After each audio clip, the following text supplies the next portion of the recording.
She only wanted someone to sit beside her daughter during school's family day. She never expected the man who said yes had once lost a daughter of his own. Julia Morgan was just another face in the crowd, a single mother working long hours, juggling rent and rejection letters, carrying years of silence and sacrifice. Her daughter, Lila, bright, brave, and too wise for 6.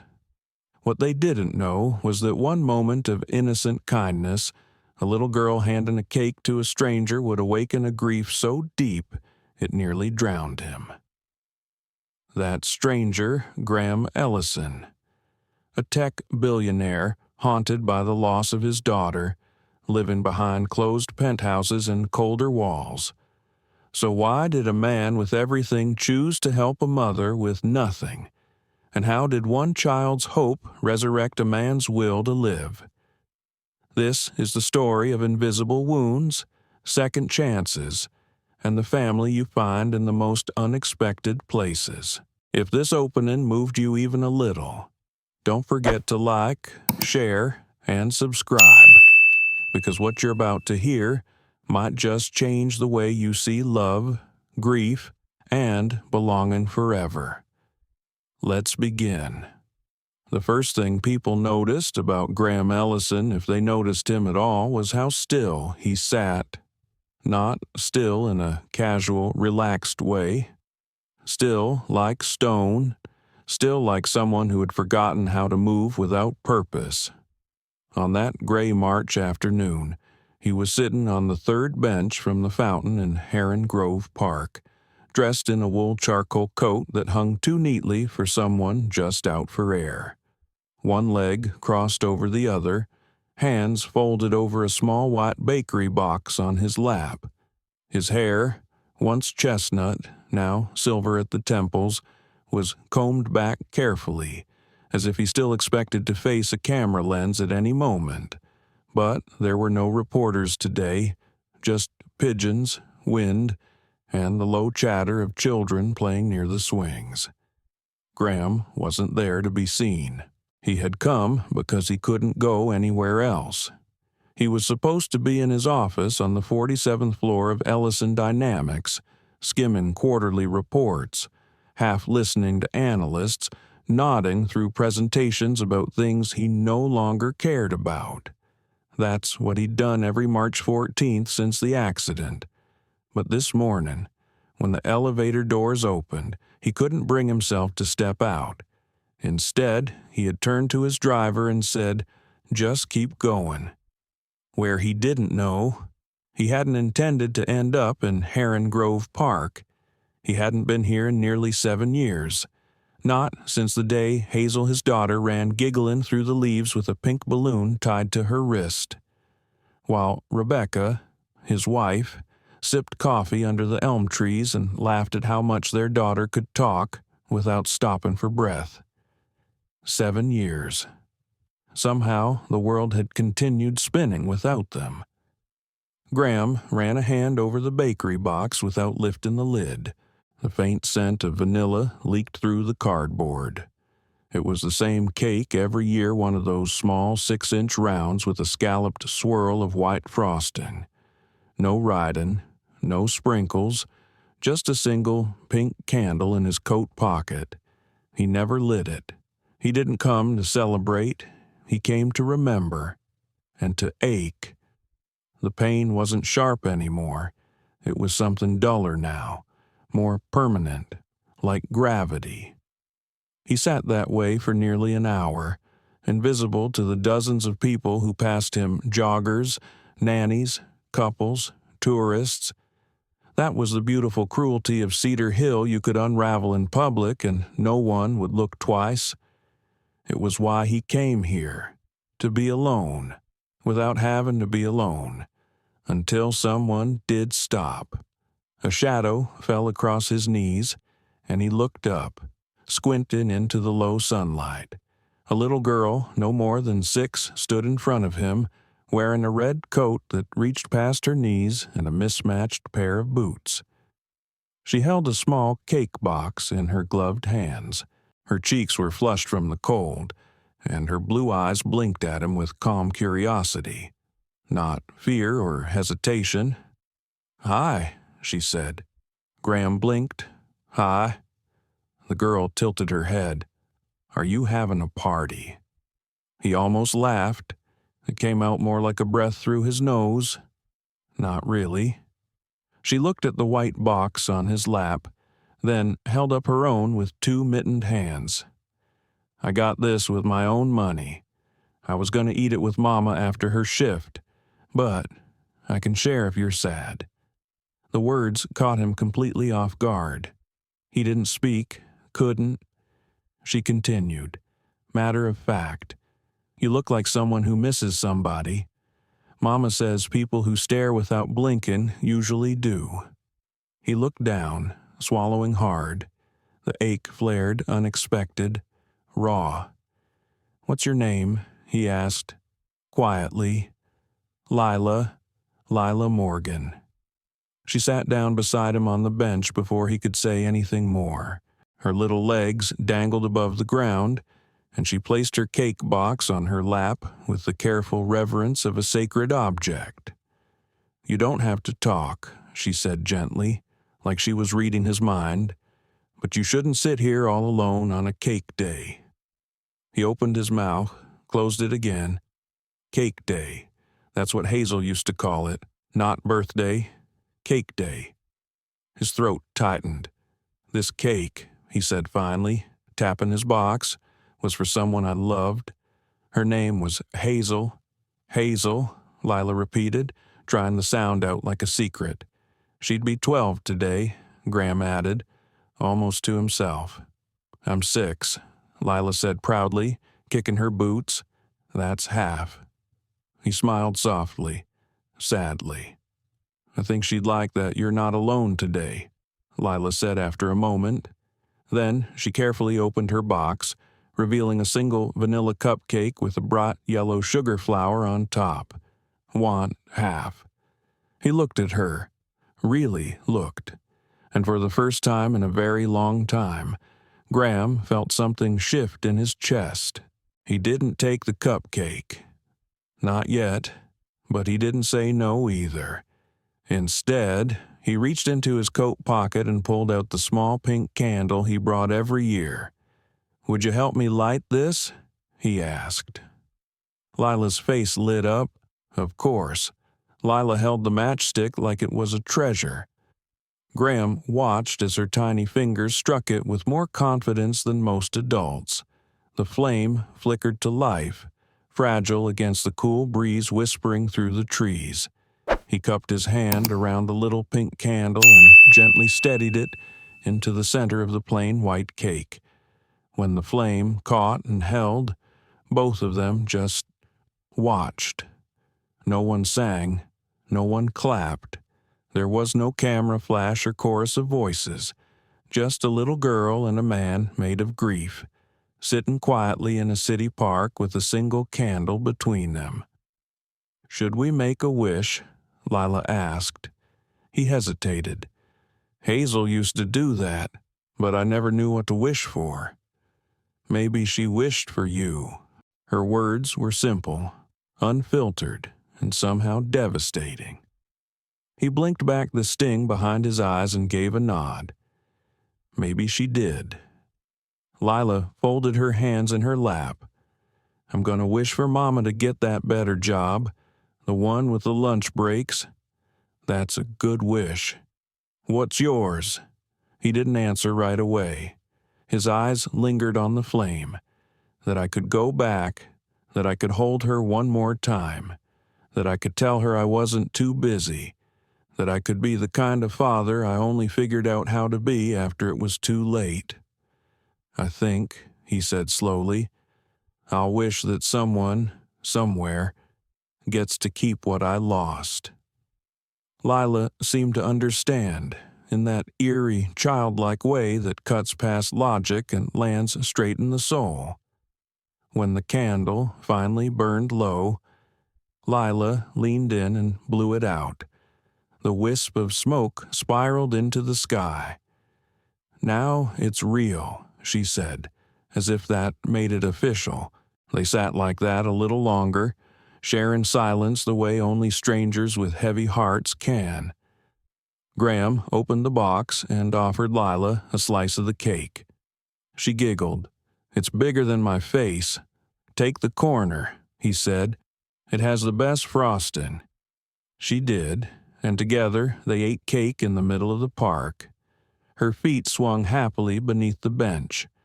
Graham took smaller bites, letting the sweetness settle on his tongue without rushing. For once, he didn't check his watch. He didn't think about shareholders or meetings or deadlines. He thought about Hazel, about the sound of her laughter echoing against the trees, about the last thing she said before the crash. "Are we still having cake when we get there?" His chest tightened, but this time it was different. Not like drowning, more like surfacing. When they finished, Lila dusted crumbs from her lap. "Mama's gonna worry if I don't show up soon," she said. "She gets off in 20 minutes. Do you live nearby above the laundromat on 5th? It's noisy, but it smells like clean clothes and popcorn." He smiled gently. "That doesn't sound so bad. She says we'll have a better place soon. She's working 2 jobs now. I told her I'd help when I'm big."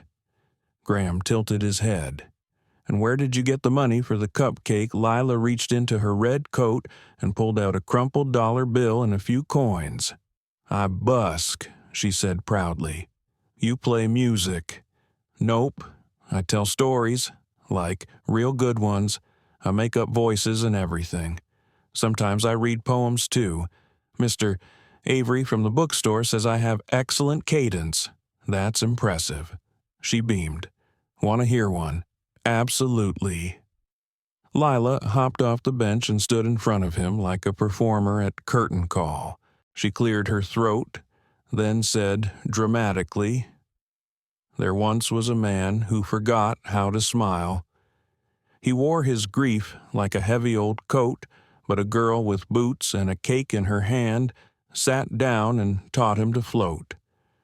She paused, cocking her head, still working on the last line.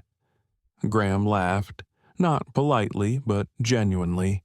"That's one of the best poems I've ever heard," he said. She gave a small bow. Then she looked up at him, serious this time. "You should smile more. You've got that kind of face. The kind that looks like it used to laugh." His smile faded, softening into something heavier. "Maybe I forgot how." She reached into her pocket again and pulled out a red plastic ring. "Here," she said, offering it to him. "Wear this. It's magic. Makes sad grown-ups remember the good parts." He didn't want to take it. Not because he didn't believe her, but because he did. But Lila looked at him with the sort of fierce expectation that left no room for refusal. So he slipped it onto his pinky finger. "See," she said, "already working." His eyes misted again. He covered it with a chuckle. "You're something else. Lila, that's what Mama says." They stood, brushing crumbs from the bench. "Do you want me to walk you home?" Graham asked. "I know the way." But then she hesitated. "Unless you want to come meet Mama. She likes polite people. You seem like someone she'd trust." Graham's heart stirred, something unnameable, something terrifying. He shouldn't. He had meetings, calls, a life so far removed from girls in red coats and cupcakes that it felt laughable to even consider. But he heard himself say, "All right, let's go."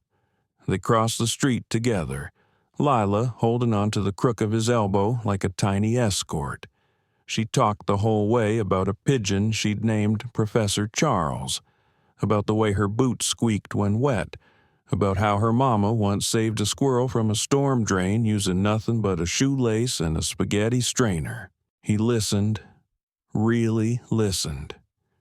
When they reached the laundromat, Lila turned to him. "You can wait here if you want.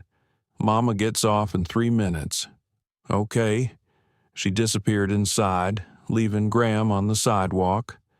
He looked up at the rusted fire escape, the faded windows, the faint glow of the fluorescent sign. It wasn't glamorous, but it felt more honest than anything he'd touched in years. He looked down at the red plastic ring on his finger and realized he was still smiling. When the door opened again, Lila came out holding the hand of a woman in scrubs, her hair tied up in a messy bun. She looked tired but not unkind. When her eyes met his, they narrowed, just a bit, in that way mothers do when trying to measure the distance between stranger and threat. "Mama," Lila said, tugging her hand. "This is my new friend. His name's Graham. He shared his cake with me." Her mother's expression shifted. The tension didn't disappear, but it softened. She nodded once, then looked Graham up and down again. "You bought her cake?" she asked. "She bought her own," Graham replied. "She offered to share it. I accepted." Her gaze lingered another second before she gave a small nod. "Then thank you for being decent." Lila grinned. "Can he come up for tea?" Her mother shook her head. "Another time. Promise we'll see." She looked at Graham again. "Thank you, Mr. Ellison," he said. That caught her attention. She blinked. Just once. As in Ellison Dynamics. He gave a tired smile. "Used to be." Her eyebrows lifted slightly, but she said nothing more. "Come on, sweet pea," she said to Lila, guiding her toward the stairs. Lila turned and waved. "See you tomorrow." Graham hesitated, then nodded, "Tomorrow," and just like that, they were gone. He stood there a moment longer, the red ring catching a flicker of streetlight, and for the first time in years, Graham Ellison didn't feel completely alone. The next morning, Graham Ellison stood at the window of his penthouse apartment, staring out at a view most people would kill to have and feeling absolutely nothing. The skyline of Cedar Hill was bathed in gold, the sun filtering through layers of high-rises like hope threading its way through steel. Yet all Graham saw was a girl in a red coat, holding a cupcake, asking a question no analyst or board meeting had ever dared to. "Do you want to share this with me?" He hadn't planned to see her again. Not really. But something about the way she walked away with her mother, hand in hand, had left a dent in the day. A pause that wouldn't resume, and now here he was, holding a bag of cinnamon raisin bagels, her favorite, apparently walking toward Heron Grove Park again like a man summoned by something stronger than grief. The wind was sharper today. He pulled his coat tighter, scanning the park benches. No red coat, no little girl, just pigeons, rustling trees, and joggers with earbuds in. He waited. 5 minutes, then 10. Still nothing. He told himself this was good, that maybe it was for the best. Kids don't belong tangled up in the wreckage of grown men. She probably had school anyway, or chores, or another poem to perform outside the bookstore. Still, he sat, bag in hand, eyes fixed on the sidewalk leading out of the laundromat street, as if his wanting might will her to appear. She didn't, but someone else did. A woman in a gray scarf and hospital scrubs walked by the park's edge. Graham recognized her at once. Lila's mother. He stood up instinctively. She spotted him too and paused. One hand clutched a reusable grocery bag, the other hovered close to her chest, like she hadn't quite decided whether to greet or ignore him. "I wasn't following you," Graham said first. "Just habit. I thought she might be here. Lila's with my sister today," she said. "I had an early shift." He nodded, unsure what to say next. The silence between them was awkward, and yet not unkind. "I brought bagels," he said finally, holding up the paper bag like a peace offering, cinnamon raisin. She almost smiled. Almost. That's her favorite. Not mine. Then, coffee. A long pause, then she exhaled slowly and nodded toward the bench.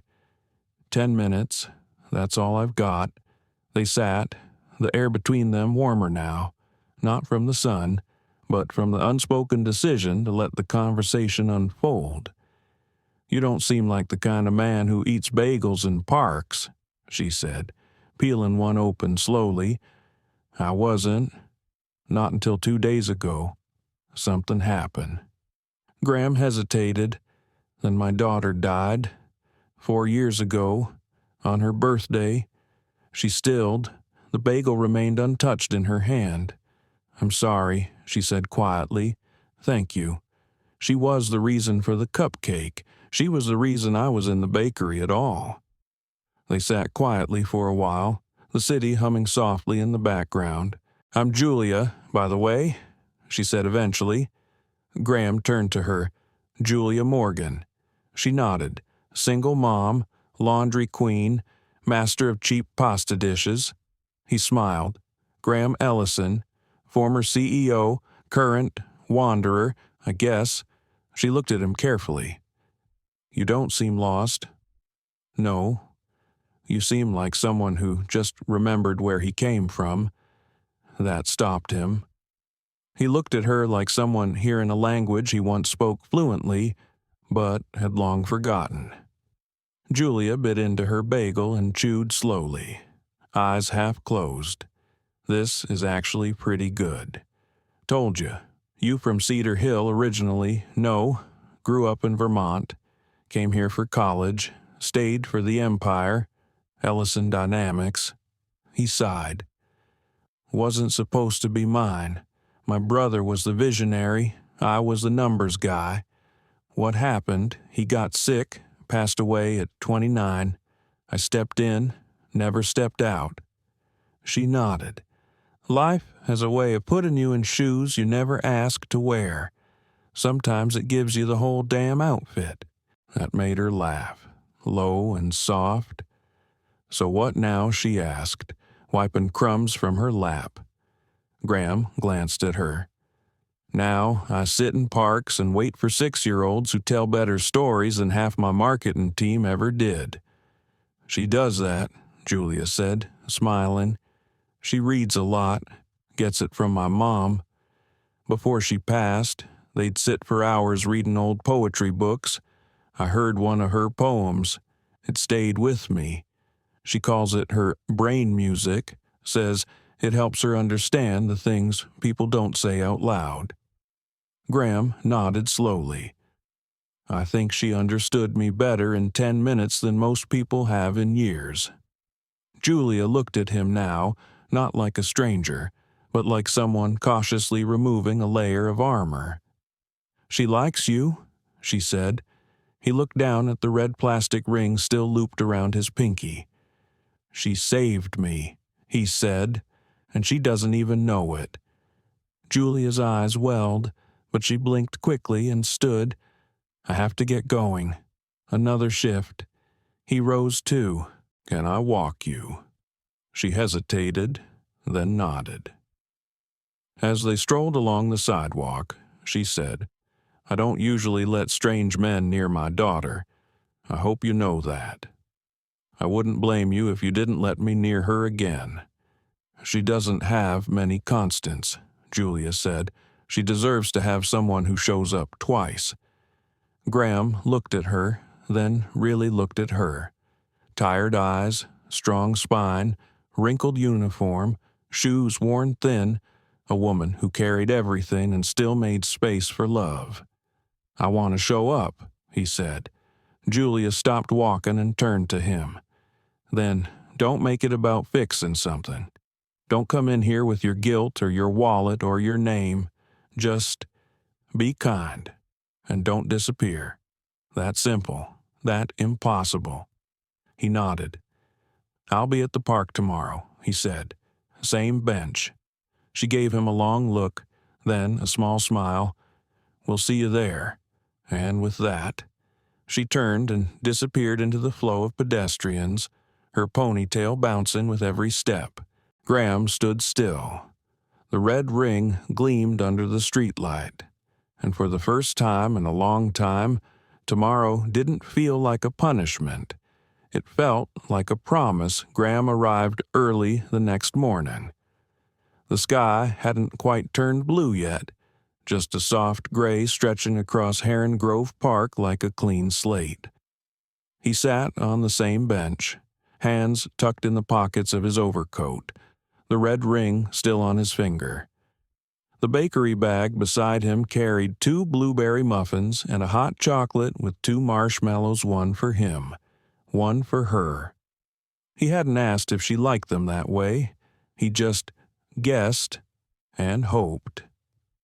The wind carried laughter from a playground down the block and the faint rumble of a city waking up. But Graham only watched the sidewalk, the same path she'd skipped down the first time.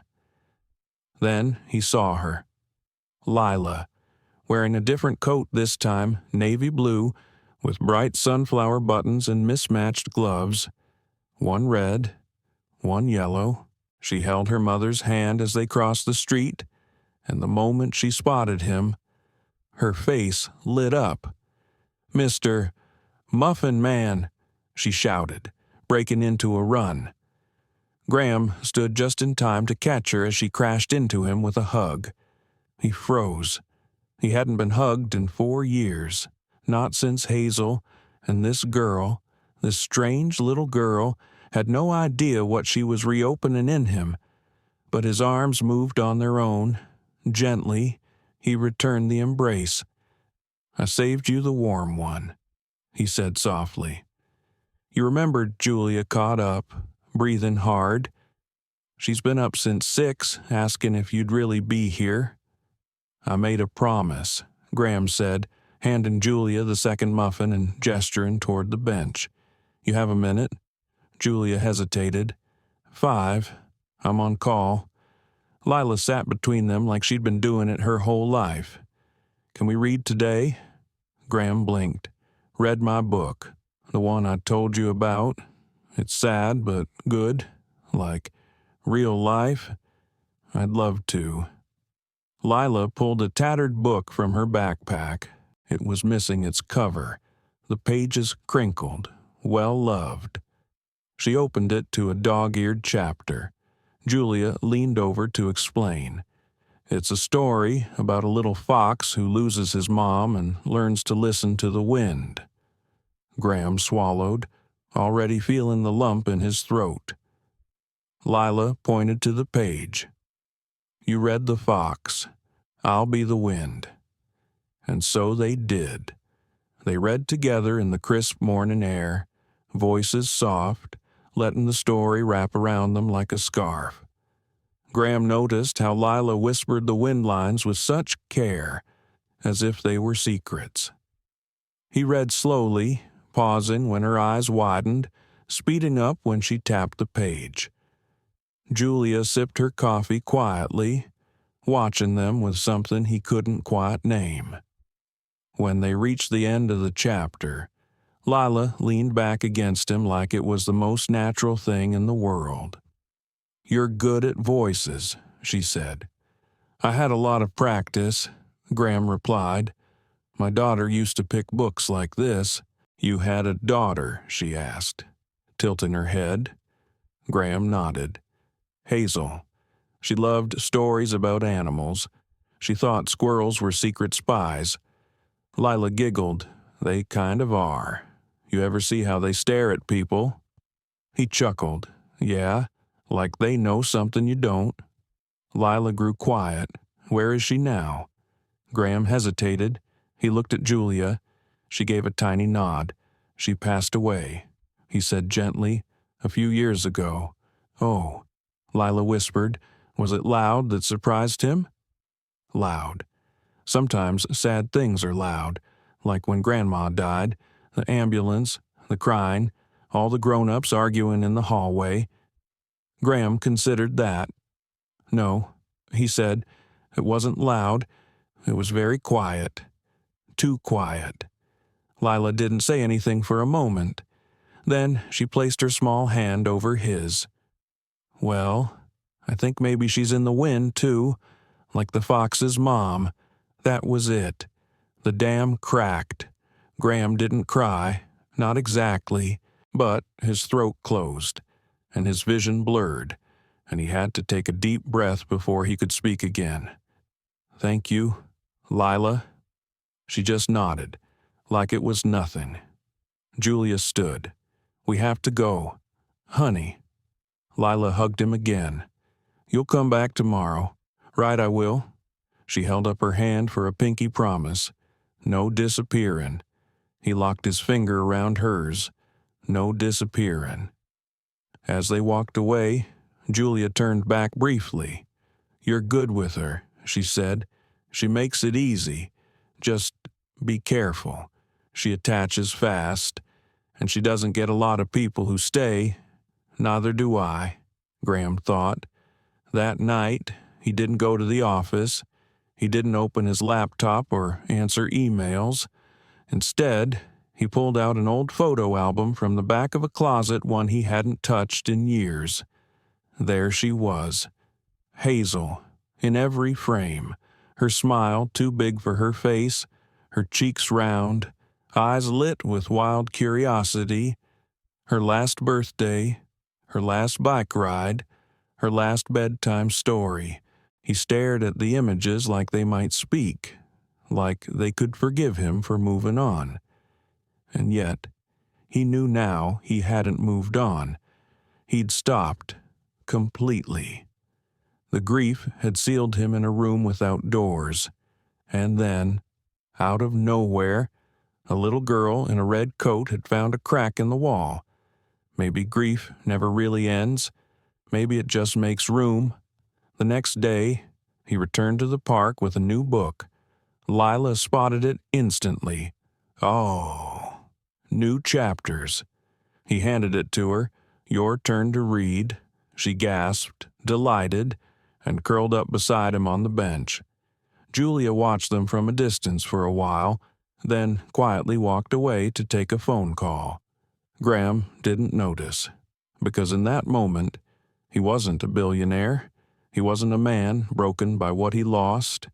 He was just someone who stayed, and that, somehow, felt like enough. The days began to blur. Each morning, Graham found himself walking to Heron Grove Park like it was the most natural thing in the world. No calendar reminders, no scheduled meetings, just habit, a new rhythm he hadn't realized he needed until he was already in step with it. Lila was always waiting, sometimes bouncing with energy, other times curled on the bench drawing pictures in a spiral notebook. She insisted they name the bench Hazel's Bench, after the girl in his stories. And Graham, without hesitation, agreed. They read books together, told each other jokes, shared muffins, though Lila had developed a new obsession with banana nut. She also began bringing him drawings, crayon portraits of squirrels in glasses, a fox wearing a cape, a girl and a man on a park bench holding a balloon between them. The balloon always had a heart inside. Sometimes Julia stayed. Most days she didn't. Her shifts at the clinic were long, and Graham had quietly offered her a ride more than once. She always declined. He didn't press.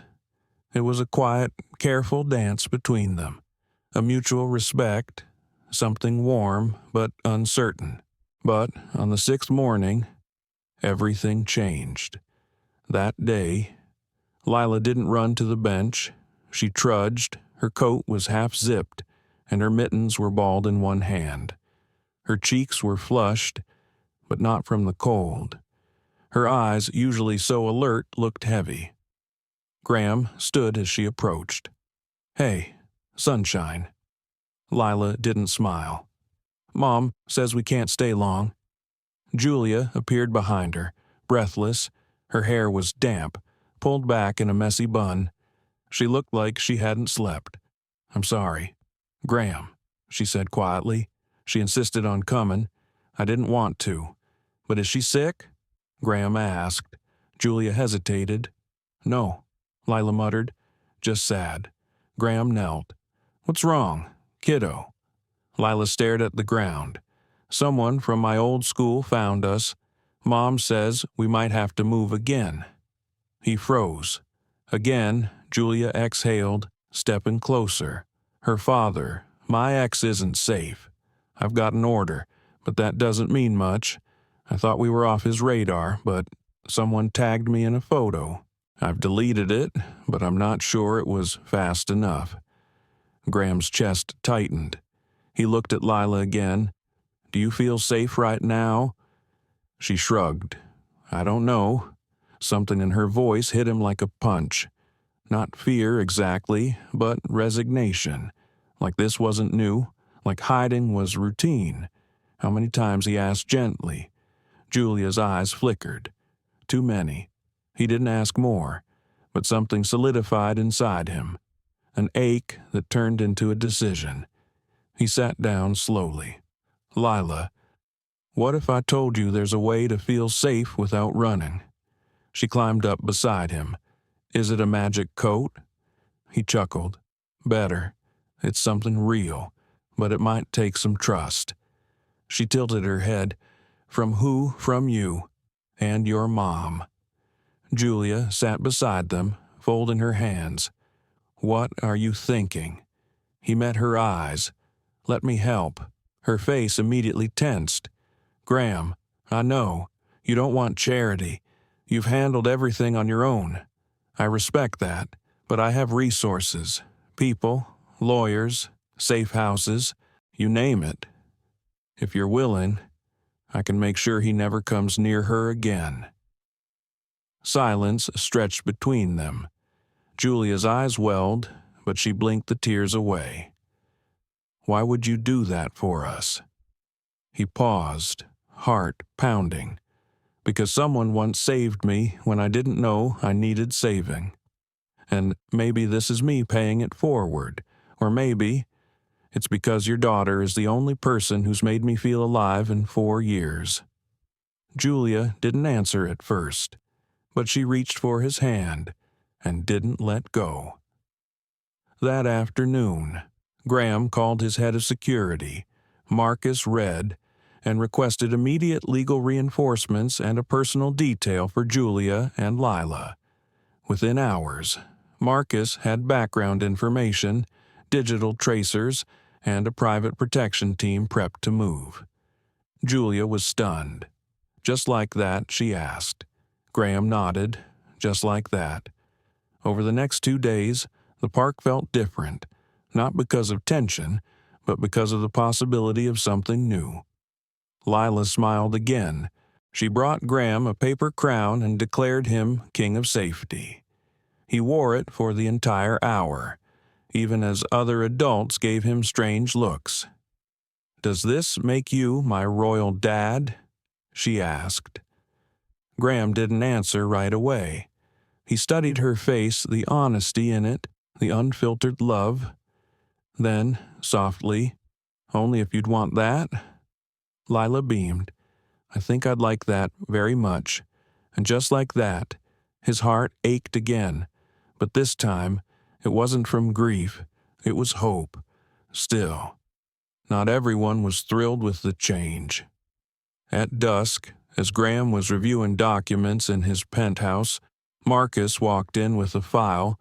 "We found the guy, Timothy Rowe, ex-military, multiple violations, last seen in New Jersey. Looks like he's been bouncing around under aliases." Graham's jaw clenched. "What's the risk, moderate to high? He's unpredictable, obsessed with Julia, thinks Lila is his ticket back into her life." Graham stood. "Then let's make sure he never gets the chance." Marcus nodded. "I'll alert the team." That night, Graham didn't sleep. He sat by his window, overlooking the city skyline, fingers tracing the spine of Lila's drawing notebook. He opened to a page of a fox curled up beside a man in a suit. The man was smiling. Below it, in purple crayon, she'd written, "Sometimes, the person you save saves you back." He closed the book and whispered to the room, "Hazel, I hope you see this." The next morning, he returned to the park crown in pocket, muffins in hand. He wasn't sure what would happen next, but for the first time in years, he was ready to find out. The park was unusually quiet that morning. A light breeze rustled the trees, and the sun filtered through the clouds in soft, dappled strokes. Graham sat on Hazel's bench, fingers drumming against a paper coffee cup. He'd arrived early, maybe too early. He wasn't sure anymore if he was waiting for Lila or for the version of himself that only showed up when she was around. When Julia and Lila finally appeared, something in him eased, but he noticed the change immediately.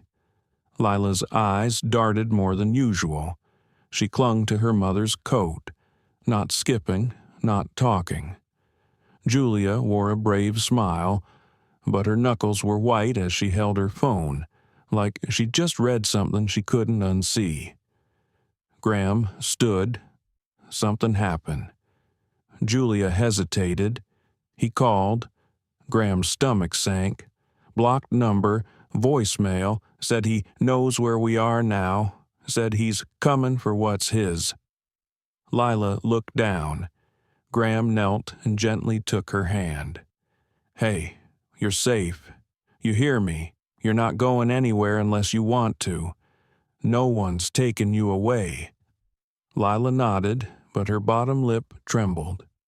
Julia looked tired, no, beyond tired, worn, the kind of exhaustion that doesn't come from lack of sleep, but from years of always looking over your shoulder. "Let's go," Graham said. "You're coming with me." Julia blinked. "Where? Somewhere safer."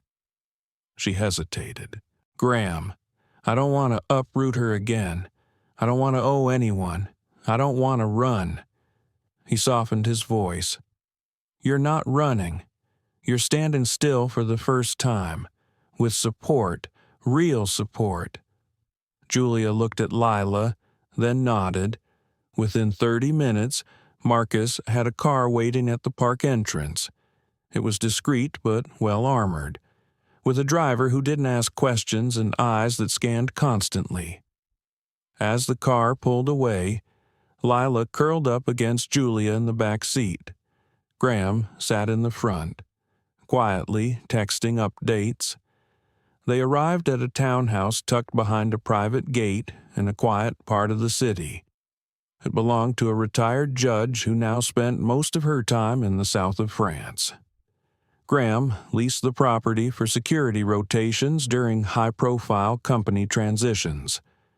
But this felt more important than any boardroom drama. Inside, the space was warm, earth-toned furniture, soft rugs, bookshelves filled with old novels. Julia's shoulders dropped the moment she stepped in. "This doesn't feel like a panic room," she murmured. "It's not," Graham said. "It's a beginning." Lila wandered through the rooms like she was in a museum. When she found the sunroom with a window seat and shelves of children's books, her face lit up. "Do we live here now, for a little while?" Julia replied, "Until things settle down." Lila looked at Graham. "Are you staying too?"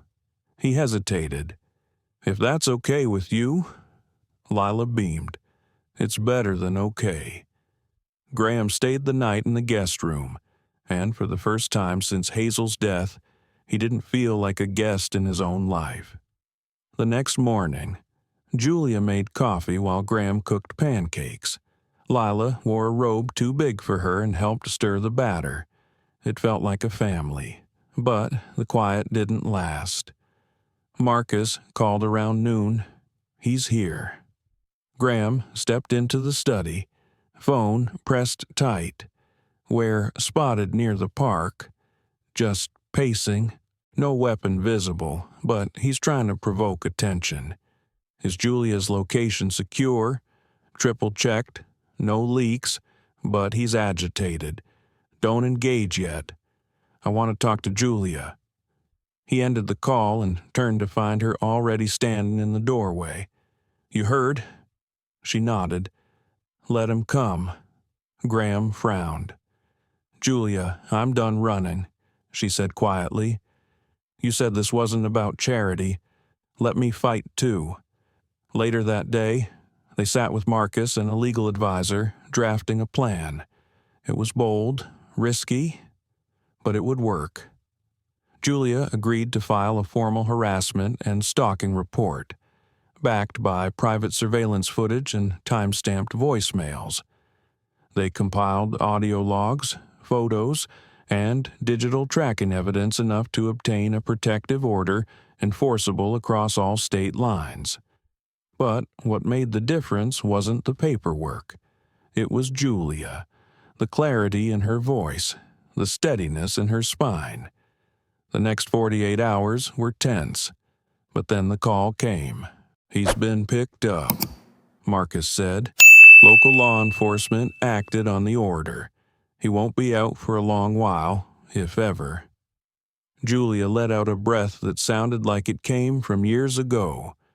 Lila didn't understand all the legal stuff, but she knew enough. I don't have to be scared anymore, she asked.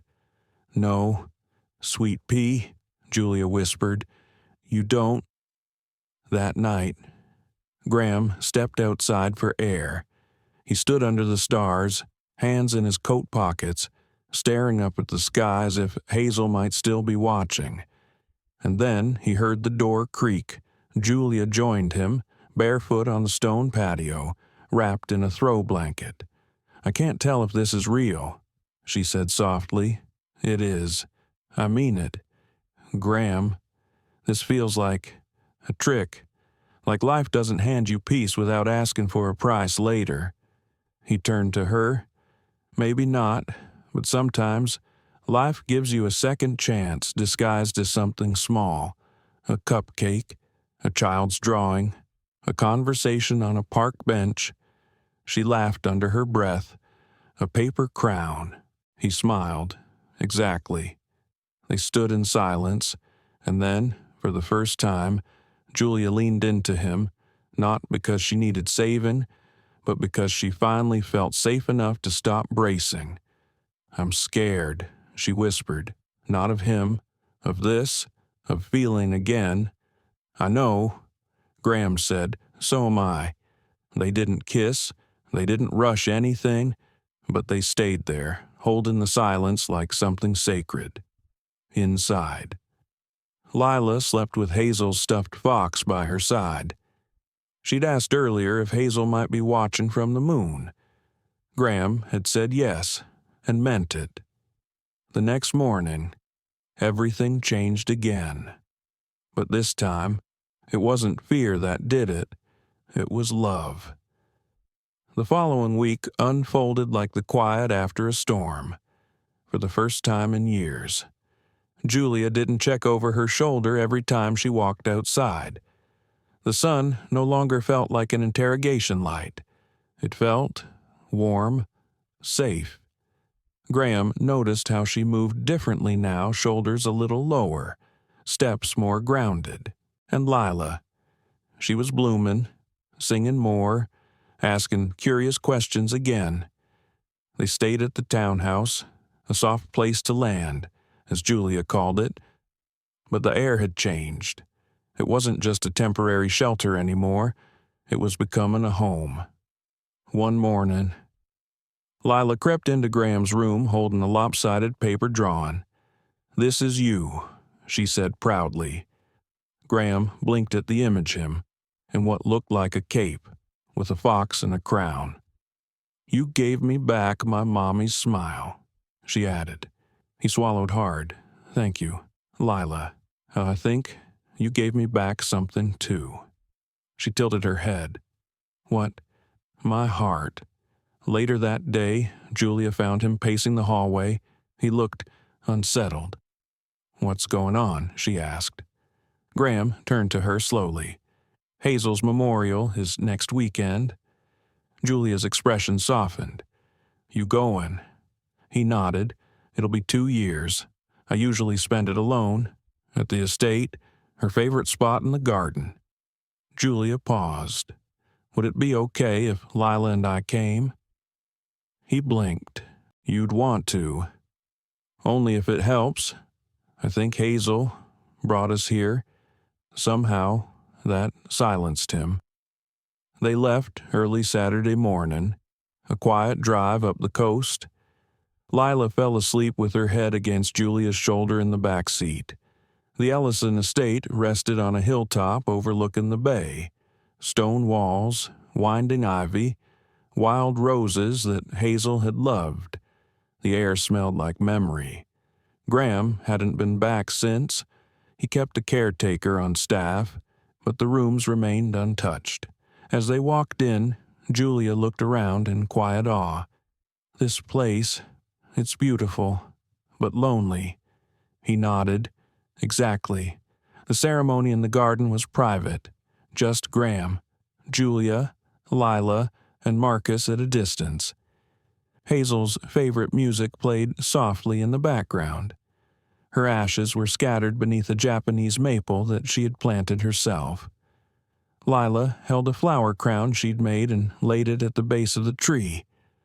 "I didn't know her," she whispered, "but I think she would have been a really good friend." Julia watched Graham closely. He was quiet, eyes fixed on the leaves. "I never wanted to stop being her dad," he said suddenly. "I just didn't know who I was without her." "You didn't stop," Julia replied. "You just paused." That night, they sat in the old sunroom. Firelight flickered against the walls. Lila was upstairs asleep, curled beneath Hazel's old quilt. Julia poured them both tea and handed Graham a small velvet box. "What's this?" he asked. "Something she would have wanted you to have." He opened it. Inside was a silver bracelet with 2 tiny initials etched into it. H.E. "It was in Lila's things," Julia said gently. "She kept it safe. Said she was waiting for the right time to give it to you." He traced the letters with his thumb. "How did she even find it? I think she was meant to." Graham blinked back something sharp behind his eyes. "Julia, I want to do something. For you, for Lila. Not out of guilt or pity. Because I care. Because I see a future. And it has you both in it." Julia met his gaze. Her voice was quiet but steady. "What kind of future? A shared one, where you don't have to worry if rent will go up, or if school forms ask for a second parent's signature. Where Lila has piano lessons and birthday parties and never questions whether she's loved." Julia looked down. "You're asking to be part of our lives. I'm asking if I can try, if I've earned that chance." She was silent for a long moment. Then she reached across the table and placed her hand over his. "You've done more than earn it. But Graham, if we do this, it has to be real. No hiding, no disappearing, no burying the hard parts." He nodded, all in. The next morning, as they packed up to return to the city, Lila tugged on Graham's coat. "Can I tell people at school you're my almost daddy now?" He chuckled. "You can tell them anything you want." "Princess?" "Good," she said, "because I already did." Back at the townhouse, life found a new rhythm. Julia began applying for a full-time nursing role at a nearby community clinic. Lila enrolled in a new school with better resources. Graham set up a trust fund in her name, but quietly. He didn't want her to grow up thinking kindness had a dollar sign attached. And for the first time in a long time, he wasn't afraid of building something that could be lost. He was ready to build it anyway, but not everyone welcomed the change. One afternoon, Graham received a letter, no return address, just his name in bold print. Inside were clippings, a custody case, a man's name, Timothy Rowe, a list of grievances, claims that Julia had manipulated Graham for money. There was also a subpoena. Graham stared at the documents, then slowly sat down. "Here it comes," he murmured. Julia read them in silence, her face drained of color. "He's trying to make me look like a gold digger. He's trying to hurt you," Graham said evenly. "And I won't let him." Marcus investigated quickly. The case had been filed anonymously through a rural jurisdiction known for rubber-stamping temporary motions. It wasn't just a threat, it was a chess move. "Then we play smarter," Graham said. He arranged for a meeting with his legal team, Julia, and a private child welfare advocate. They gathered documents, statements, letters from Julia's past supervisors, neighbors, even Lila's teachers. The story they told wasn't one of manipulation, it was one of resilience, motherhood, and survival. But that didn't ease the sting.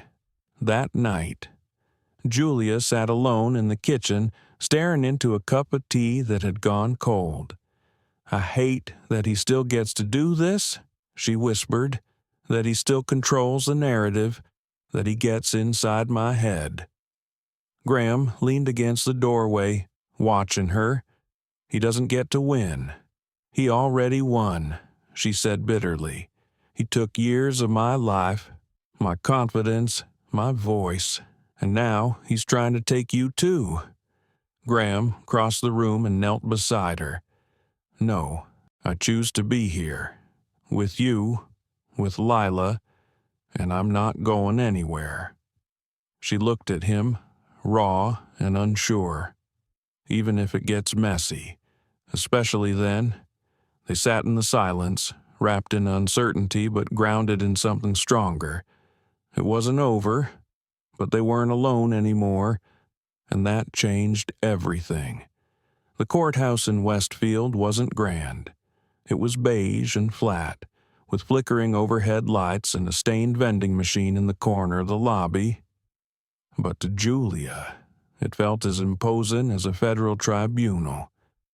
She sat stiffly in the hallway outside the family courtroom, her hands folded tightly in her lap.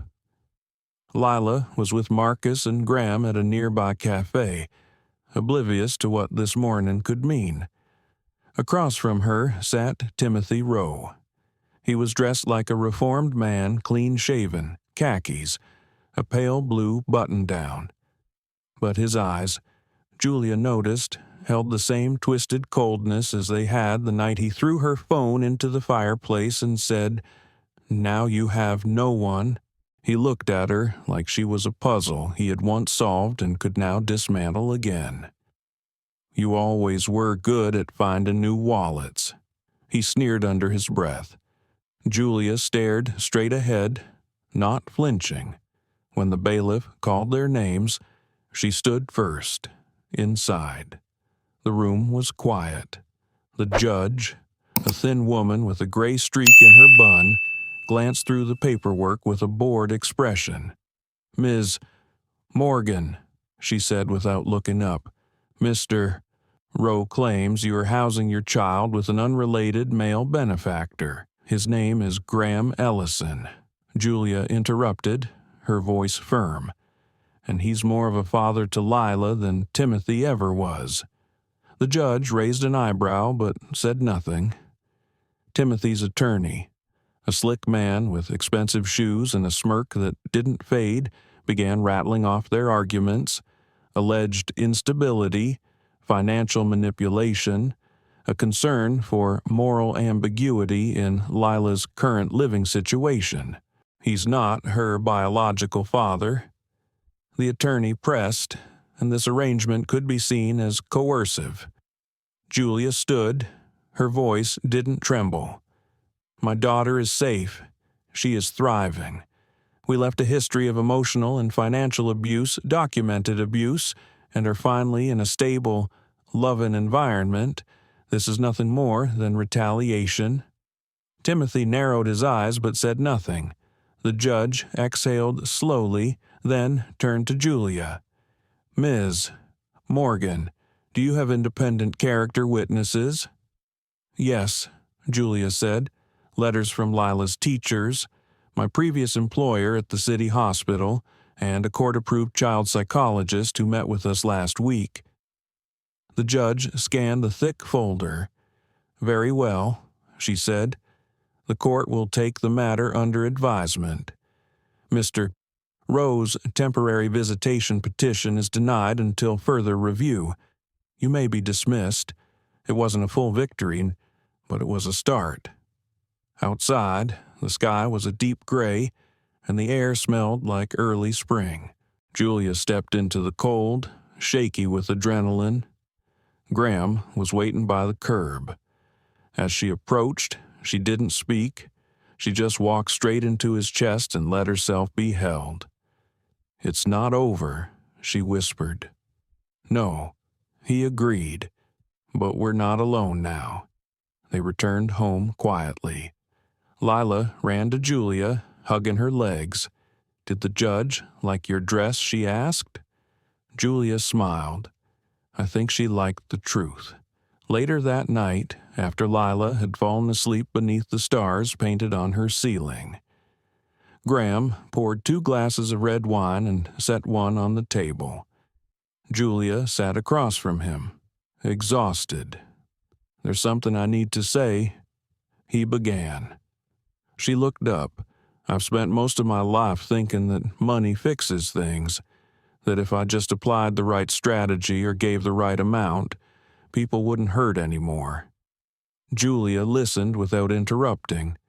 "But I'm realizing something," he continued. "Money might build the house, but it doesn't make it a home. That part takes presence, intention, trust." She set her glass down softly. "You've already given us that. You didn't fix us. Graham, you chose us." He hesitated, then pulled a small envelope from his jacket. She eyed it warily. "What's that? Before you panic, it's not a check." She opened it. Inside was a hand-drawn card. Crayon, purple hearts, lopsided letters. It read, "Dear Mommy and Graham, I love our family. I like when we eat pancakes together. I hope we always stay. Lila." Julia blinked rapidly, holding back tears. "She drew it this morning, gave it to me before I dropped her at school. Said she wanted to wait to give it to you until the court stuff was over." Julia placed a hand on her chest. "I don't know how we got so lucky." Graham's voice was quiet. "I think she saved us both." That night, as Graham stood by the window, watching city lights flicker below, he felt something in him shift. For the first time since Hazel died, he wasn't haunted by what he'd lost. He was moved by what he might gain. But fate, it seemed, wasn't done testing them. The next morning, Graham opened the newspaper and froze. On page 3, a headline: "Tech Billionaire's Secret Family CEO Graham Ellison Linked to Single Mother in Custody Dispute." The article included an image Julia exiting the courthouse, her face blurry but identifiable. A grainy shot of Graham escorting Lila into the townhouse. Julia read over his shoulder, her face draining of color. This wasn't supposed to happen. "It's not your fault," he said firmly. But the press didn't care about nuance.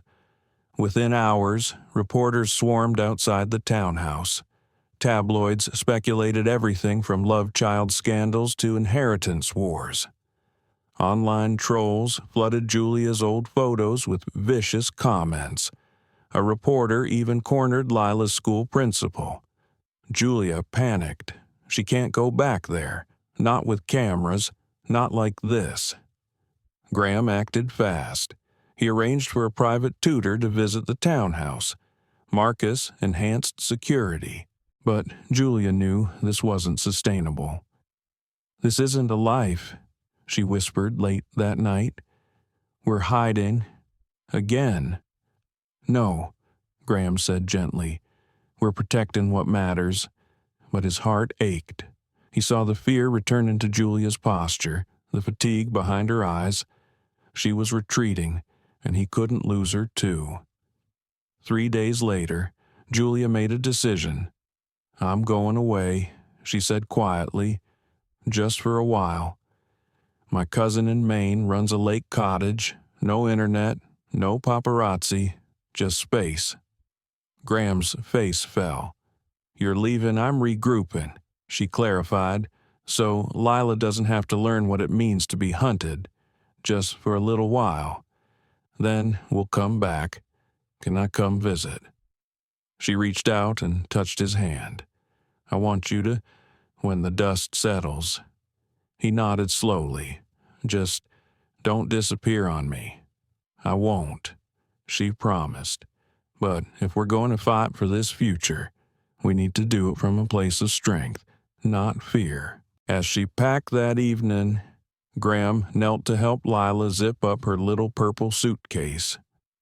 "Will you miss me?" she asked. "More than you know." She smiled. "You can visit any time. Mommy says love always finds the quiet places."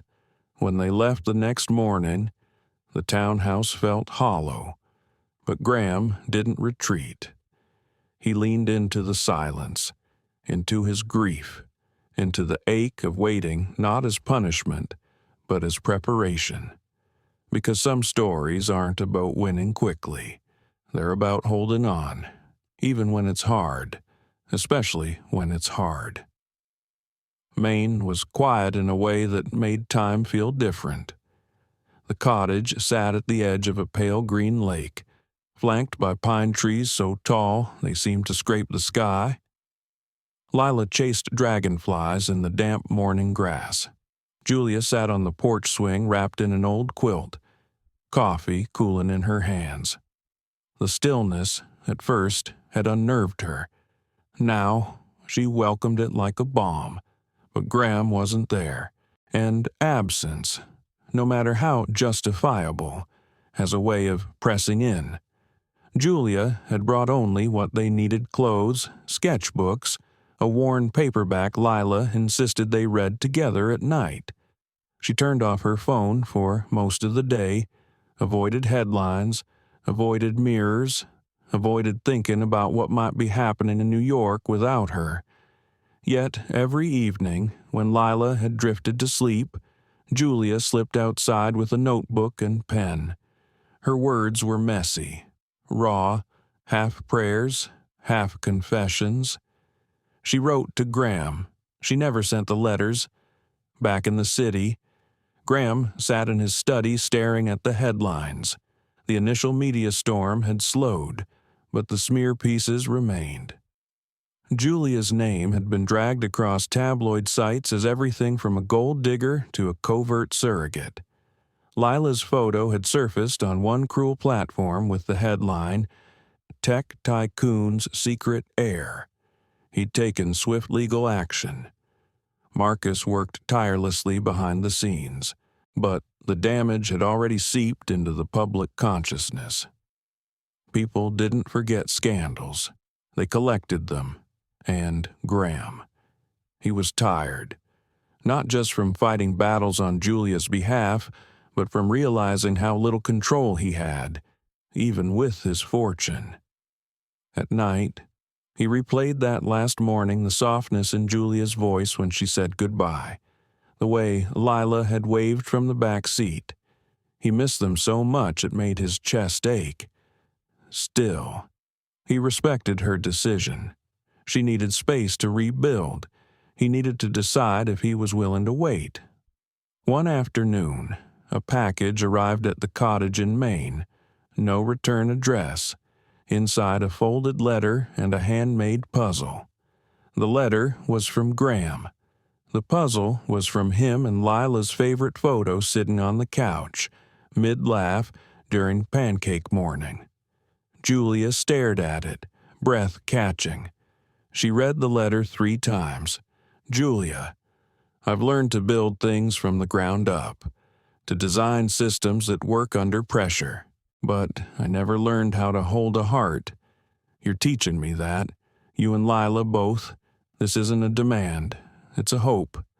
Come back when you're ready. The door's open. The light is on. Love, Graham. She held the paper to her chest and wept. That night, Julia sat down at the table and helped Lila complete the puzzle. Piece by piece, the picture came together imperfect, slightly grainy, but full of joy. Lila tilted her head. Do you miss him? Julia smiled softly. Yes, very much. Then why don't we go home? The question landed with stunning clarity. Home? She hadn't used that word for any place in years, but Lila said it so easily, so innocently. And that's when Julia realized home wasn't a place. It was a person. It was 2, 3. The next morning, Julia packed their things without telling Lila where they were going. Surprise trip, she said. The child's laughter echoed down the wooden stairs as she tugged her small suitcase behind her. The drive took longer than expected. They stopped for sandwiches at a roadside diner where Julia let Lila choose 2 desserts just this once. She didn't rush. She didn't overthink. By the time they pulled into the Westfield townhouse driveway, dusk was settling over the city. The brick walls were bathed in gold. Julia's breath caught as the porch light blinked on as if Graham had been waiting all along. She rang the bell. It took less than 3 seconds. The door flew open. Graham stood barefoot, wearing an old gray t-shirt and eyes wide with disbelief. Lila grinned. Told you love finds the quiet places. Graham dropped to his knees and hugged her tightly. Then he looked up at Julia, and something in his face broke open. I didn't expect you. She smiled gently. I know. He stepped aside. She walked in. That night, the 3 of them sat curled on the couch. No reporters, no court papers, just a bowl of popcorn, 2 mismatched blankets, and a badly dubbed animated movie Lila insisted they rewatch for the 100th time. It was perfect, but perfection, like peace, is fragile. The next morning, Marcus arrived early. There's a problem, he said, eyes grim. Timothy filed again. Only this time, he's gone to the press. Claimed Lila is being used to manipulate you. There's an emergency petition for custody. Julia's heart dropped. Graham put an arm around her shoulder. We'll fight it. She swallowed hard. What if we lose? We won't, he said, but his voice was tight, shaken. Marcus handed Julia a manila envelope. You need to read this. Inside was a document records from Child Protective Services dated 4 years ago. Julia blinked. Her mouth went dry. These were sealed, she whispered. Timothy must have pulled strings to leak them, Marcus said. They'll twist the past to question your fitness now. The room was silent. Then Graham stood. Then we unseal the rest. He said, the truth, all of it, I'll go public. Julia stared. You'll open your life to that chaos. He looked her in the eyes. You already have. It's my turn. That afternoon, Graham released a personal statement. It wasn't polished or legally vetted. It was raw, honest. He spoke of grief, of finding family in unexpected places, of love that rebuilds.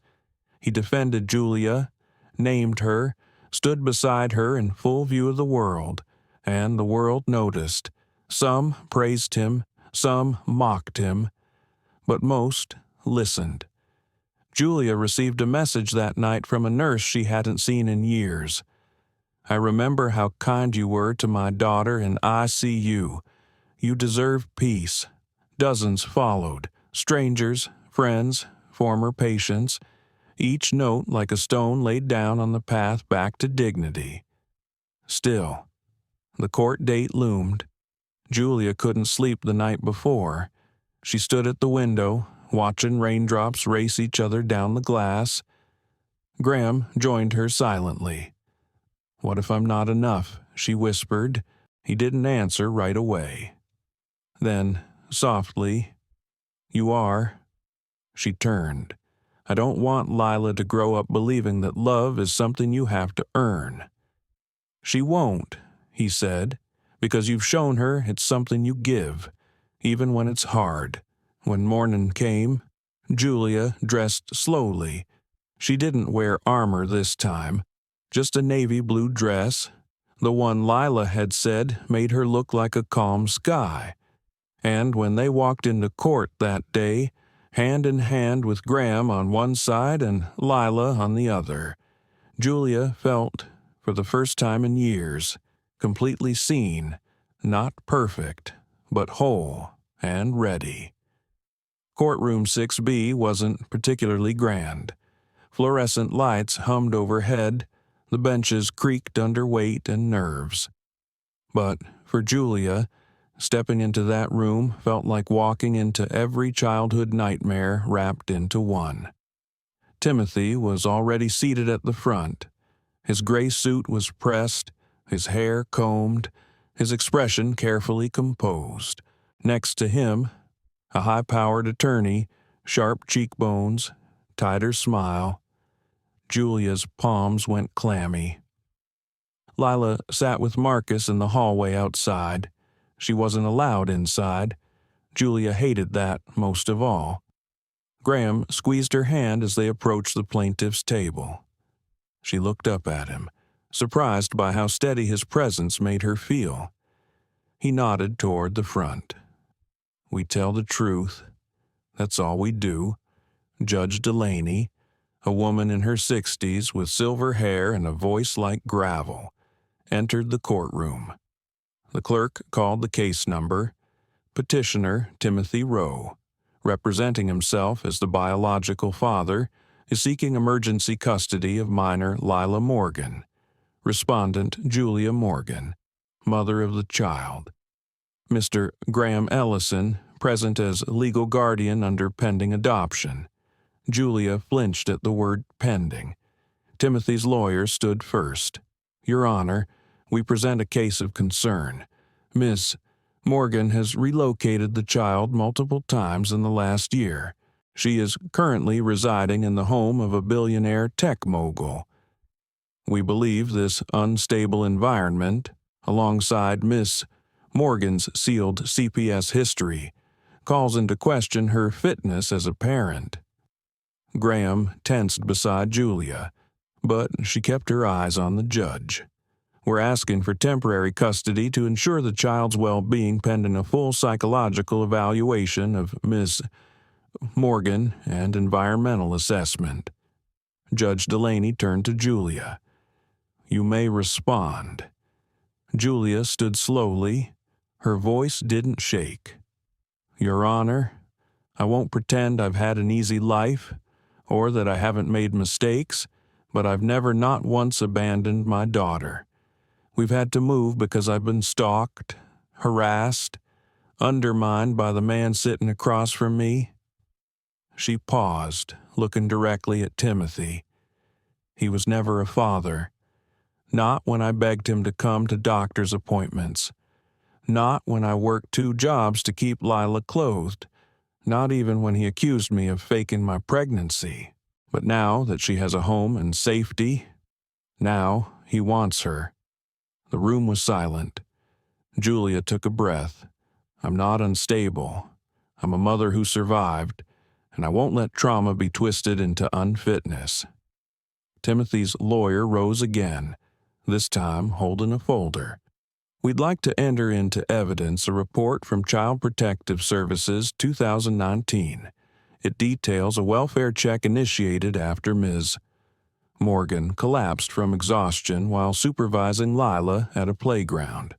She placed the document on the bench. Julia felt her lungs tighten. That file was sealed, Graham said, his voice low but forceful. Judge Delaney reviewed the folder with a furrowed brow. Then, surprisingly, she turned to Timothy. "Mr. Rowe, how did you come into possession of this sealed file?" Timothy shifted, suddenly unsure. I have connections. My attorney obtained it." The judge's face turned stone cold. Improperly acquiring sealed records is a felony offense. Ms. Morgan's past hardship does not constitute neglect. If anything, it shows resilience. Julia blinked. Did she hear that right? Then the judge turned toward her. "I'd like to hear more about the current environment. Mr. Ellison, please approach." Graham stood, suddenly the center of attention. "I'm not here to win a PR battle," he said plainly. "I'm here because I love them, both of them. Lila is safe in my home. Julia is supported. And for the first time since I lost my daughter years ago, I've learned what it means to live again." The courtroom grew still. My money didn't save me. Julia did.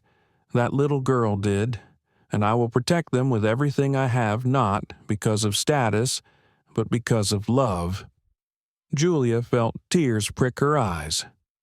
Judge Delaney looked down, took a long pause, and finally said, "I'll return with my decision after a recess. This court stands in recess for 1 hour." The gavel echoed once. Julia and Graham walked into the hallway, finding Lila perched on the bench with her sketch pad open. She looked up brightly. "Is it over?" "Not yet," Julia said, brushing a curl from her daughter's forehead. Marcus approached with his phone in hand. "You'll want to see this." He handed the screen to Graham. Julia leaned in. A video was playing. Someone from the courtroom had leaked Graham's testimony. The clip had already gone viral, but the comments weren't cruel this time. They were human. He didn't sound like a billionaire. He sounded like a dad. Single moms don't need rescuing. But standing with them, that's real power. Julia Morgan reminds me of my mom. Strong women get judged for surviving. This isn't right. Julia lowered the phone slowly. For the first time in a long time, the world wasn't tearing her apart. It was listening. When they returned to the courtroom, the judge didn't waste time. After reviewing the case and considering the evidence, "I am denying Mr. Rowe's petition for emergency custody." Timothy's lawyer stood abruptly. "Your Honor, with all due respect." The judge raised her hand. "I've seen too many children removed from loving parents because of outdated assumptions. This is not one of those cases. Ms. Morgan, you are awarded full legal custody. Mr. Ellison's guardianship may proceed toward formal adoption with the court's approval." The courtroom buzzed, but Julia didn't hear it. She turned to Lila, who had run down the aisle toward her, and caught her in a full, breathless hug. "We did it," Lila whispered. Julia smiled, but her eyes remained on Graham. "Not we. All of us." Outside the courthouse, a dozen reporters waited, but none dared step too close. Marcus had arranged it. Instead, Graham walked with Julia and Lila past the crowd, hand in hand, into the quiet of the parking lot. In the car, Lila hummed softly in the back seat. Julia looked out the window, then reached across the center console. "Thank you," she said, voice quiet. Graham looked at her, "For standing with me. Even when it hurt." He squeezed her hand. "That's what love is. Not fixing someone, just staying. And for the first time in years, Julia believed it. That night, back at the townhouse. Lila drew a picture of the three of them standing in front of the courthouse, a sun overhead with long yellow beams, and three stick figures holding hands. She titled it, Our First Forever. And when Julia tucked her daughter into bed, she felt something shift. Not relief, not triumph, but peace. Real peace. The kind that doesn't come from winning battles. The kind that comes from knowing who you are and who stands beside you when the world doesn't. Autumn deepened in Port Langley. The wind carried the scent of turning leaves, and the trees lining the Ellison estate were ablaze in gold and rust. Inside the home, it was quieter now, not somber, just still. A stillness that came not from fear or tension, but the soft hush of a storm that had passed. Julia stood by the kitchen window, cradle and a mug of chamomile tea.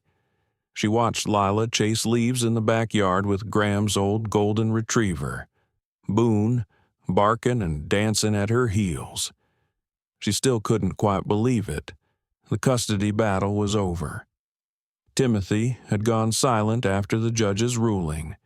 No appeals filed, no letters, nothing. It was as though, once denied access, his interest in fatherhood vanished just as easily as it had surfaced.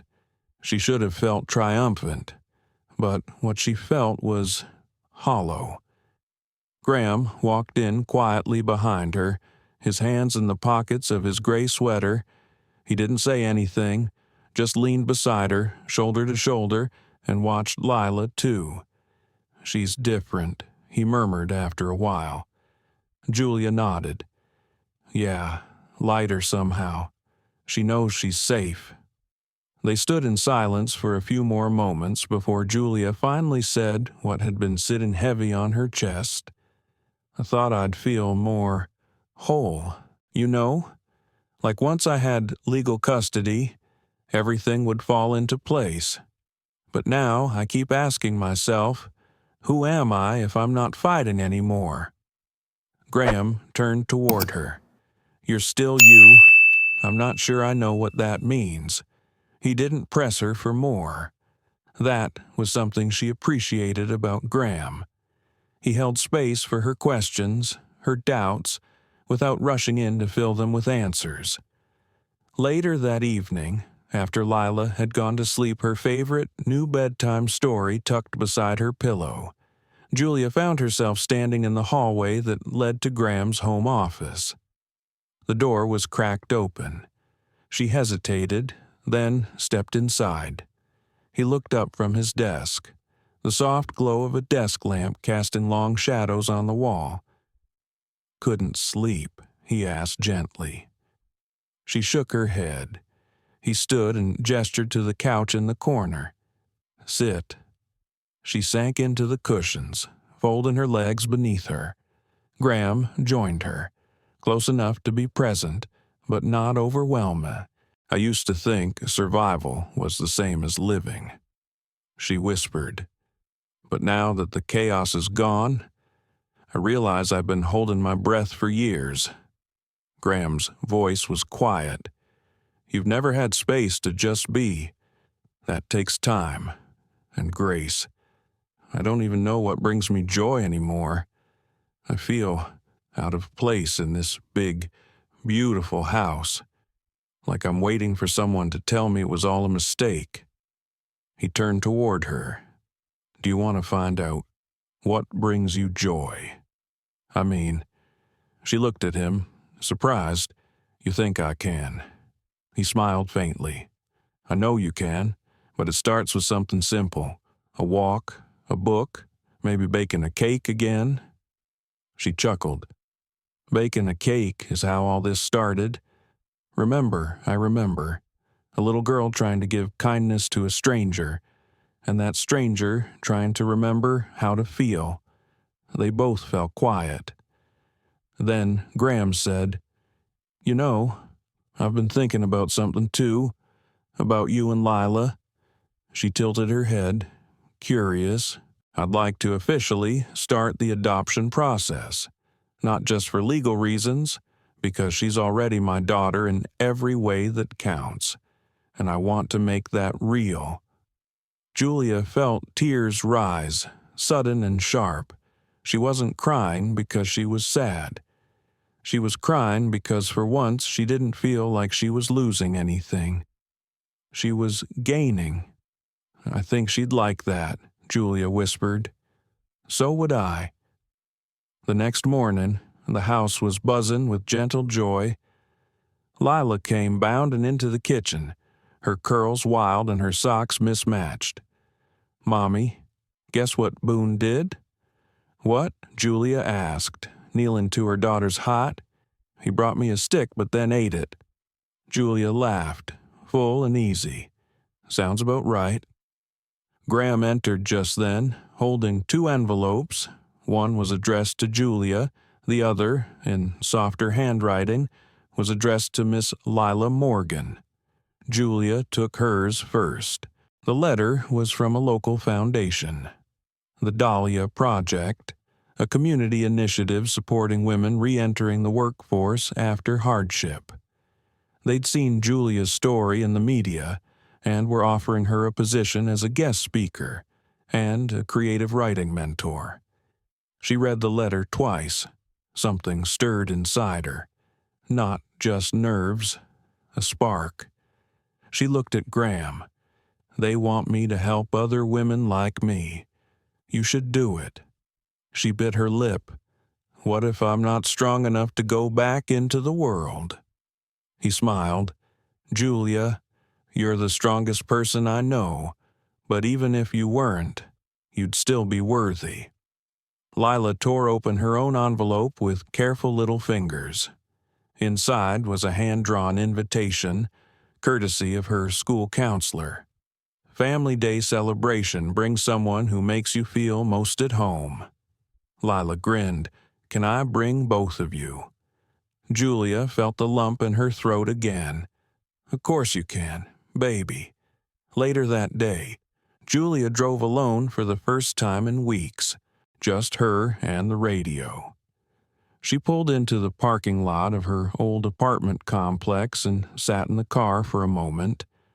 She had come back not because she missed the place, but because she needed to remember what it felt like to have nothing but still fight.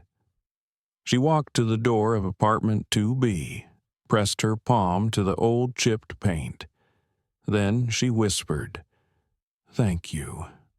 Not to the place, but to the version of herself who had survived here, who had fought for a better life when no one was watching.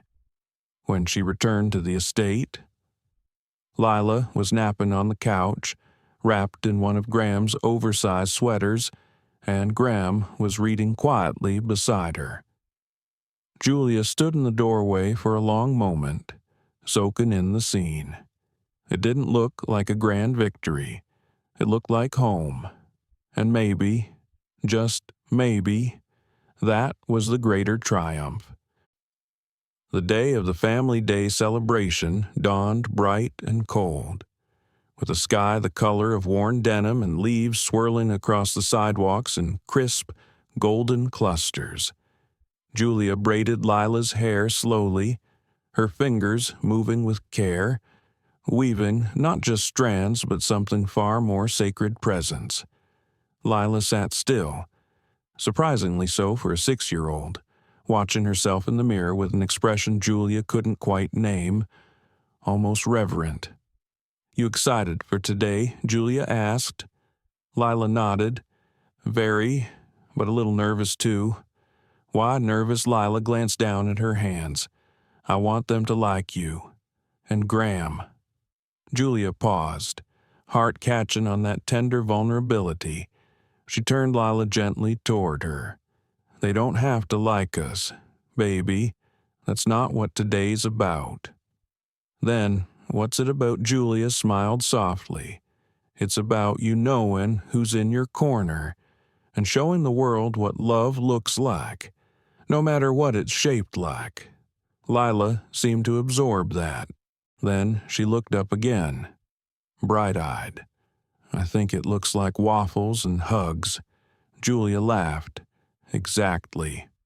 Graham was waiting in the entryway when they came down, pressed shirt, navy peacoat, a bouquet of sunflowers in his hands. "These are for you," he said to Julia, offering them with an awkward sort of shyness she adored. "And I got you something, too," he added, crouching to Lila's level. From his coat pocket, he pulled out a tiny silver locket. Inside was a photo of the three of them on the porch swing, Boone included. Lila gasped. "I love it. Thought it might remind you who's on your team," Graham said softly. Lila launched herself into his arms. The school was buzzing when they arrived. Balloons strung up, posters on the walls, kids showing off artwork and school projects, parents sipping coffee from paper cups and pretending not to be nervous. Julia caught a few stares, curious, some uncertain. She knew what they were thinking, knew the whispers. Is that her real dad? Isn't that the woman who went viral last month? Didn't she live in a shelter for a while, but she stood a little taller, her fingers loosely interlaced with Graham's. Lila darted off toward her classroom with a teacher she clearly adored, her laughter bright. Julia watched her go, heart full and trembling. Inside the classroom, each child was called up to share who they brought and why. Some talked about moms and dads, others about older siblings or grandparents. Then came Lila's turn. She stood at the front of the room, clutching the little locket Graham had given her, her eyes scanning the sea of grown-ups before landing on Julia and Graham. "This is my mom. Julia. She always listens. She smells like cinnamon and sings even when she's tired." A ripple of soft laughter moved through the room. "And this is Graham," she continued. "He's kind even when people are mean. He doesn't act like my dad. He is my dad." Graham blinked quickly, clearly caught off guard. Julia reached for his hand under the tiny desk. Lila finished by saying, "I picked them because they help me feel brave again, and because home isn't always where you start. Sometimes it's where you're loved enough to grow." There wasn't a dry eye in the room. Afterward, one of the parents approached Julia in the hallway. She looked vaguely familiar. Her son was in Lila's class.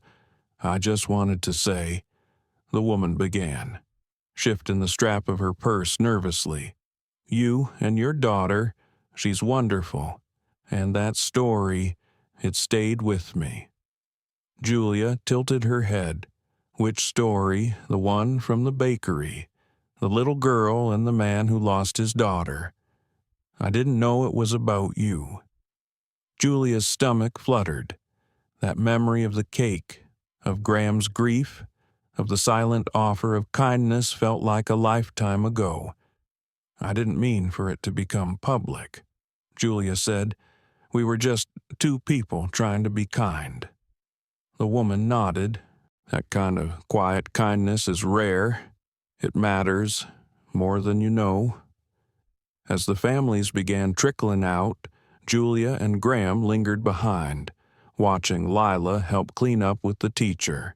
"She's going to be something," Graham said quietly. "She already is," Julia replied. Outside, the cold bit a little sharper, the sun lower now in the sky. As they buckled into the car, Graham hesitated before turning the key. "I've been thinking," he began slowly, "about what's next." Julia turned toward him. "I want to start something," he continued. "Something real, not just investments and products. I want to build a foundation. For kids like Lila, for moms like you." Julia stared at him. "You'd really do that?" "I'd need someone to run it," he said casually. "Someone who's walked the path, someone with heart and backbone." She laughed gently. Are you offering me a job, Mr. Ellison?" He smiled. "No, I'm offering you a purpose, one I hope you'll shape with me." Julia didn't answer right away. She looked out the window, then back at her daughter in the rearview mirror, humming to herself, locket in hand. It wasn't about saving the world. It was about giving people the tools to save themselves. That night, as the wind picked up and rain whispered against the windows, Julia curled into the couch beside Graham. Lila was asleep upstairs, a handmade family tree project taped to her wall. Graham reached for Julia's hand. "I never told you something," he murmured. "About the cake?" She turned to him, curious.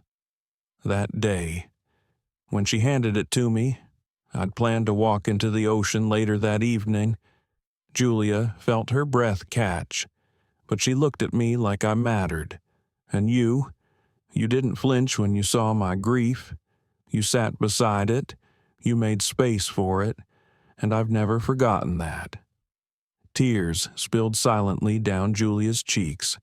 She didn't speak, just leaned into him, heart wide open. He held her like a lifeline, not out of pity, but because when two people carry scars and still choose to love what they build is sacred. Months later, the Lila Grace Foundation launched quietly, but powerfully. Their mission to support displaced children and struggling single parents through education, art, and healing. At the heart of it was a story no one could forget of a little girl, a cake, and a man who remembered how to feel. And somewhere between then and now, Julia stopped surviving. She started living, with a daughter who knew her worth, with a partner who showed up, and with a life she never thought she'd get to choose. But she did, and it was hers, in a world where appearances deceive and privilege often blinds. This story reminded us that dignity has nothing to do with income and everything to do with how we choose to show up for one another. Julia Morgan was overlooked. Lila was nearly forgotten, and Graham Ellison. He had to lose everything before remembering what truly mattered. But together, they built something most people only dream of, a love formed not by blood, but by presence, by choice, by the decision to stay when it's hardest. Their journey wasn't about fairy tales. It was about healing wounds that money couldn't touch, and dismantling the quiet cruelty of class and prejudice one choice at a time. And, in the end, it was a 6-year-old girl with a homemade cake and an open heart who started it all. So, if this story stirred something in you, a memory, a hope, maybe even a tear, please like, share, and subscribe to this channel. Because the world needs more stories that remind us no one is too rich to feel pain, and no one is too poor to deserve love. Stay tuned. More stories that matter are on their way.